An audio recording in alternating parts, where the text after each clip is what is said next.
جو اورل چیز ہے وہ تو سامنے نہیں آ سکتی نا.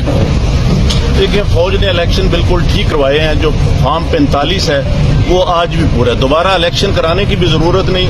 صرف فارم 45 اکٹھے کر لیں, اس کے اوپر سارے رزلٹ کلیئر ہو جائیں گے. آپ کو کیا لگتا ہے کس پارٹی کے لوگوں نے یہ جیتا ہے پھر؟ کمشنر صاحب یہ بتائیے گا جو آر او نے ریزلٹس روکے تھے کیا اس میں باضابطگیاں ہوئی ہے, کیا کہیں گے آپ؟ بالکل باضابطگیاں تو چھوٹا لفظ ہے. جو یہاں پہ ہوا ہے کہ جو لوگ آزاد امیدوار 70-80 ہزار کی لیڈ سے جیت رہے تھے, ہم نے ان کو ہروایا ہے اور ان کے اوپر جعلی مورے لگا کے سب کو ہروایا.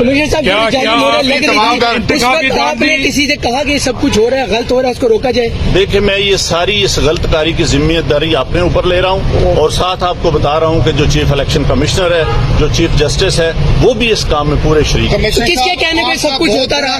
یہ اتنا سب کچھ ہوا آخر کس کے کہنے پہ؟ آپ کے اوپر کوئی دباؤ تھا؟ کس نے ایسا کیا؟ میرے اوپر کوئی دباؤ نہیں ہے. میرے باپ دادا بھی انگریزوں کے خلاف اور سکھوں کے خلاف جنگیں کرتے رہے ہیں, لڑتے رہے ہیں یہ ملک بنانے کے لیے.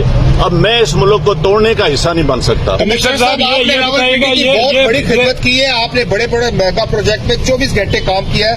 یہ بتائیے گا کہ آپ کو کمشنر چیف الیکشن کمیشن دباؤ میں لا رہا تھا کہ یہ کریں سارے کام, لوگ جیتوں تو آپ نے ہرایا. آپ کو نیند کیسے آتی رہی, کس طرح آپ کا ضمیر جاگ گیا؟ دیکھیں میں نے راولپنڈی کے لیے 16 گھنٹے کام کیا ہے. میں نے یہاں رنگ روڈ بنایا ہے, دودھوچا ڈیم بنایا ہے, ہولی فیملی ہاسپٹل بنایا ہے, جمخانہ بنایا ہے, میں نے لاری اڈے بنائے ہیں, مزدوروں کے لیے سینٹر بنائے ہیں, منشیات کے اڈے سینٹر بنائے ہیں.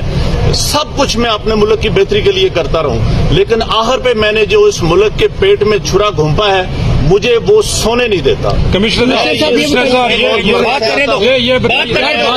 جو میں نے ظلم کیا ہے مجھے اس کی سزا ملنی چاہیے, اور باقی بھی اس ظلم میں جو لوگ شامل ہیں ان کو بھی. سر ان کے نام بتائیں گے جو لوگ آپ کے ساتھ پولیس بھی شامل ہے, سینئر افسران جو بھی تھے؟